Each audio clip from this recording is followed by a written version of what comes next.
দুলাভাই, আপনি আমাকে গোয়ালঘরে নিয়ে আসলেন কেন? আমি বললাম, আজ আমি তোমার কোনো কথা শুনব না।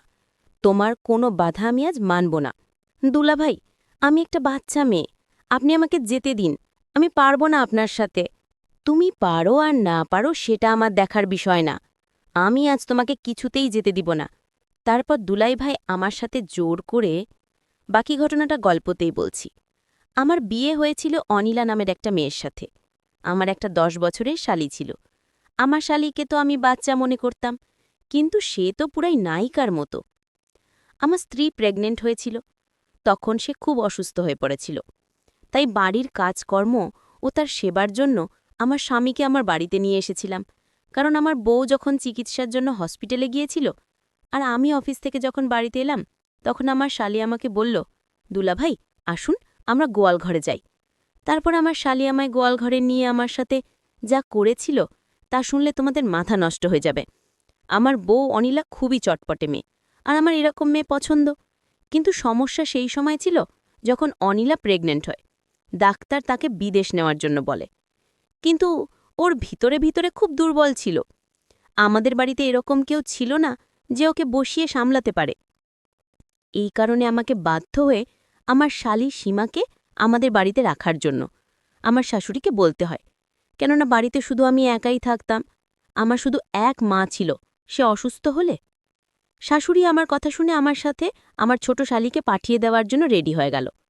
আমার শালীর বয়স 10 বছর, কিন্তু সে হয়তো একটু পাগলা টাইপের। আমাদের বিয়েতে সে আমার দিকে তাকিয়ে হেসে যাচ্ছিল। আমি ওর হাসির জবাবে যখন হেসেছিলাম, তখনও লজ্জাতে দৌড়ে বাইরে চলে গিয়েছিল। ওর ব্যবহার দেখে আমার খুব অদ্ভুত লেগেছিল। যাই হোক, আমার শাশুড়ি স্বামীকে ডেকে বলতে লাগলেন, সীমা, নিজের কাপড়-চোপড় ব্যাগে ভরে রেডি হয়ে নে, তোর জামাইবাবু তোকে নিতে এসেছে। এই কথা শুনেও তাড়াতাড়ি করে নিজের ঘরে চলে গেল। আর কিছু সময় পরে একটা ছোট ব্যাগ নিয়ে বেরিয়ে এলো। আমি বাইকে করে আমার শ্বশুরবাড়িতে এসেছিলাম। এই কারণে নিজের বাইকে ওকে বসাতে হতো। আমি ওর ব্যাগ সামনে রেখে দিলাম আর ওকে পিছনে বসার ইশারা করলাম। ও মোটরসাইকেলে বসে পড়ল। এই অবধি ঠিকই ছিল, কিন্তু যখন অর্ধেক রাস্তা গেলাম, হঠাৎ এই ঘটনায় আমি চমকে উঠেছিলাম। কপাল ভালো যে আমি মেইন রোডে নেই, নাহলে হঠাৎ করে এই ঘটনায় হয়তো অ্যাক্সিডেন্ট করে ফেলতাম। আমি তাড়াতাড়ি করে মোটরসাইকেল সাইডে দাঁড় করি ওকে বললাম, এটা তুমি কি করছো? কারণ আমার শালী সীমা মোটরসাইকেলে বসে আমার সাথে দুষ্টুমি করছিল। তাই তোমার যদি মোটরসাইকেলে ভয় লাগে, তাহলে তোমার যদি ধরতে হয় তাহলে তুমি আমার কাঁধের ওপর হাত রাখবে। আমার কথা শুনেও তাড়াতাড়ি করে ঠিকঠাক হয়ে বসল। এরপরে আমি ওকে বাড়িতে নিয়ে এলাম। অনিলাকে দেখেও খুব খুশি ছিল। সমস্ত কাজ অনিলা সীমাকে বুঝিয়ে দিয়েছিল।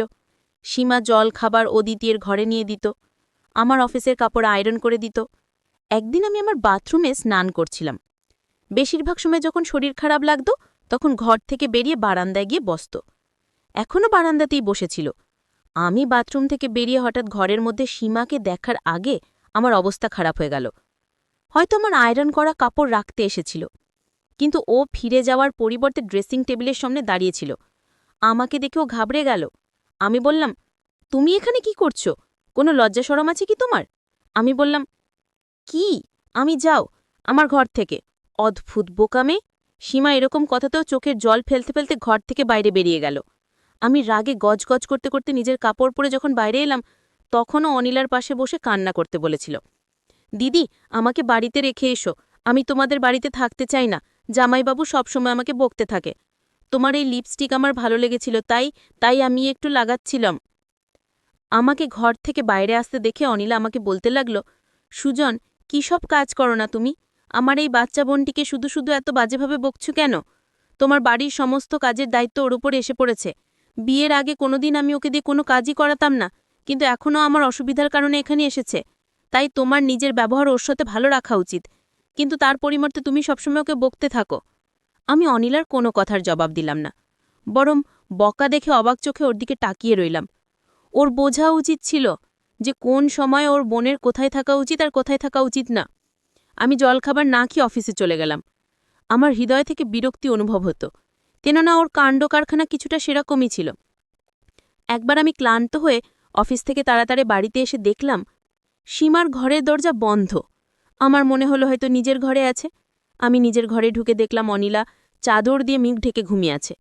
যতক্ষণ থেকে অনিলা প্রেগনেন্ট হয়েছে ততক্ষণ থেকেই আমাকে কাছে আসতে দিত না, বলতো ডাক্তার সাবধানে থাকতে বলেছে।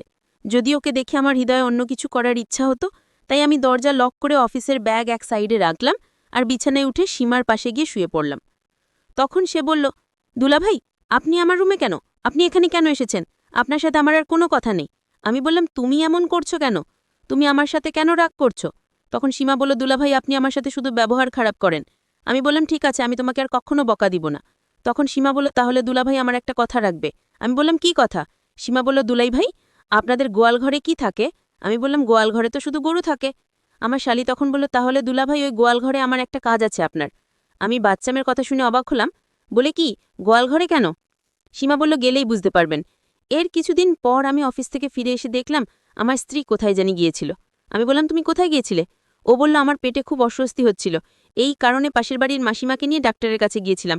তাদের গাড়ি আছে, তাই তাকে নিয়ে ডাক্তারের কাছে চেক আপ করি এখনই ফিরলাম। আমি বললাম, ডাক্তার কি বলল? ও বলল, ডাক্তার বলেছে এই সময় এরকম একটু হতে পারে। তিনি কিছু ওষুধ লিখে দিয়েছেন। দিন দিন ওকে খুব দুর্বল মনে হচ্ছিল। আমি অনিলাকে বললাম, তুমি আরাম করো, আমি এক্ষুনি আসছি। আমি নিজের কাপড় বদলে ঘর থেকে বাইরে বেরিয়ে এলাম। সীমা সেই সময় রান্নাবান্না করতে ব্যস্ত ছিল। আমি ওর কাছে এসে দাঁড়িয়ে পড়লাম। আমাকে দেখে ওর মুখের রং বদলে গেল। আমি নিজের মাথা নিচু করে নিলাম, কেননা তার কথা আমি রাখিনি। সে বলেছিল গোয়াল ঘরে যেতে। আমার মনে মনে জানতে ইচ্ছা করছে সেই গোয়াল ঘরে কেন যেতে চাই একটা বাচ্চা মেয়ে। যাই হোক, আমি চাইতাম না এই কথাটা অনিলা অবধি পৌঁছাতে, তাই ওকে বললাম, তুমি যে গোয়াল ঘরে যেতে চাও বোনকে কোনো সময় বলবে না। আমার গলার স্বর কিছুটা কঠিন হয়ে গেল, আরও চুপ থাকল। তারপরে আমার অনুভব হলো যে এই কথাটা আমার কিছুটা নরম স্বরে বলা উচিত। তাই আমি বললাম, দেখো, তুমি গোয়াল ঘরে যেতে চাও কেন? কিছু হয়েছে, সেটা শুধু ভুল বোঝাবুঝির কারণে হয়েছে। একে তো তোমার আমার কথা শোনা উচিত হয়নি। একদিন রাতে দুলাভাই ভুল করে আমার রুমে চলে আসে, আর আমি তো একটা বাচ্চা মেয়ে। আমি চাদর মুখে দিয়ে শুয়ে রইলাম। দুলাভাই আমার বোনের ঘর মনে করে আমার ঘরে চলে আসছে, কিন্তু আমি তো জানতাম সে একটা বাচ্চা মেয়ে। কিন্তু আমার সাথে যে কার্যকলাপটা ঘটল সেটা দেখে আমার হুঁশ হয়ে গেল। সীমা বিভর ঘুমেছিল, আর ঘুমের ঘরে তার বোনের সাথে রাতে যা আমি করতাম সেইটা আমি আজ সীমার ঘরে এসে সীমার ঘুমের মধ্যে করে ফেলেছি। যখন সকাল হলো, সীমা সব বুঝতে পেরেছিল। আমার মনে হয়েছিল যে তুমি অনিলা, কিন্তু তারপরেও যা কিছু হয়েছে তার জন্য আমি তোমার কাছে ক্ষমা চাইছি, কিন্তু প্লিজ এই কথাটা অনিলাকে বলো না। আমার নরম স্বরে কথা শুনেও বলতে লাগলো, আমাকে অনিলা দিদি বলেছিল যে আমি যেন তার ঘরে থাকি। আমি বললাম, যাই হোক, যা কিছু হয়ে গেছে সেটা ভুলে যাও। তো সঙ্গে সঙ্গে আমার কথা মেনে নিল, আর আমিও নিশ্চিত হলাম। সময় এইভাবেই কাটতে লাগলো। কিন্তু সীমার একটা আবদার আছে, সেটা হলো সে আমাকে কিছুদিন যাবৎ বলতেছিল তার সাথে আমি গোয়াল ঘরে যেতে। কিন্তু কে যে গোয়াল ঘরে যেতে চায়, আর আমিও ঠিক সময় পাচ্ছি না কোন সময় যাব। সে আমাকে বলেছিল ওই দিনের রাতের ঘটনাটা তার দিদিকে বলবে না, যদি আমি তার সাথে গোয়াল ঘরে যাই। এসব ভাবতে ভাবতে এদিকে আমার স্ত্রীর অবস্থা আবার ঠিক বলে মনে হচ্ছিল না। সময় যত কাটতে লাগলো শ্বাস নিতেও ততই কষ্ট হতে লাগলো। ওর শরীরে রক্তের খুব অভাব ছিল, প্রায় দিনই ও ভিটামিনের ইঞ্জেকশন দিত। ওর চোখের নিচে কালো ছাপ পড়তে শুরু করেছে, গায়ের রং ফ্যাকাশে হতে শুরু করেছে। ডাক্তার যমজ বাচ্চার কথা বলেছিল, হয়তো এই কারণেই খুব বেশি দুর্বল হয়ে গিয়েছিল। 9 মাসে তোর অবস্থা এমন হয়ে গিয়েছিল যে আমাকে বাড়িতে হুইল চেয়ার নিয়ে আসতে হয়েছিল, কেননা ও একদমই হাঁটতে চলতে পারত না। ডাক্তার অপারেশনের কথা বলেছিল, এই কারণে আমি আর সীমা ওকে হসপিটালে নিয়ে গেলাম। কিন্তু অপারেশনে অনেক সমস্যার সৃষ্টি হয়েছিল। 1 ঘন্টা পরে লেডি ডাক্তার ঘর থেকে বাইরে এলো, নার্সের হাতে 2টো বাচ্চা দিল। নিজের সন্তানকে দেখে আনন্দে পাগল হয়ে গিয়েছিলাম, কিন্তু ডাক্তারের মুখ দেখে আমার হৃদয়ে খটকা লাগলো। লেডি ডাক্তার বলতে লাগলেন, মিস্টার সুজন, আপনার স্ত্রীর অবস্থা খুব খারাপ। এটা শুনেই আমি টেনশনে পড়ে গেলাম, আর বললাম, ওর কি হয়েছে?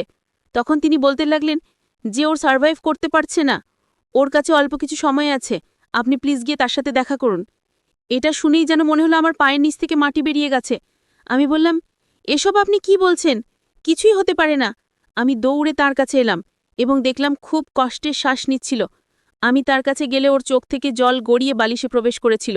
আমাকে দেখেও হালকা একটু হাসার চেষ্টা করল। আমি তার কাছে গিয়ে বসে পড়লাম। ওর চোখের জল ফেলেই চলেছিল। আমি ওর হাত ধরে বললাম, কিছুই হবে না তোমার, দরকার হলে আমি জলের মতো পয়সা খরচ করব, তুমি ঠিক হয়ে যাবে। কিন্তু খুব কষ্টে ভাঙাচোরা শব্দ বলতে লাগলো, তুমি যা কিছুই করো না কেন, আমি বুঝে গেছি যে আমার কাছে সময় খুব কম। আমার স্ত্রী বলতে লাগলো, সুজন, প্লিজ আমার বাচ্চাদের জন্য সৎ মা নিয়ে এসো না, তার থেকে তুমি সীমাকে বিয়ে করে নিও। ওর কথা শুনে হতবম্ব হয়ে ওর দিকে তাকিয়ে রইলাম। হঠাৎ করে হওয়া এই অবস্থার জন্য আমি একদম রেডি ছিলাম না। আমি বললাম, এরকম কথা কেন বলছো তুমি? তোমার কিছুই হবে না, ভগবানের জন্য এরকম কথা বলো না। অনিলা হঠাৎ করে নিঃশ্বাস নিতে খুব কষ্ট হতে লাগলো। আমি ডাক্তারকে ডাকতে শুরু করে দিলাম। আমি চিৎকার করে করে সমস্ত লোক আশেপাশে দাঁড়িয়েছিল। আমার চোখ দিয়ে জল পড়তে লাগলো। কিন্তু এত কিছুর পরেও ও আমাদেরকে ছেড়ে চলে গেল।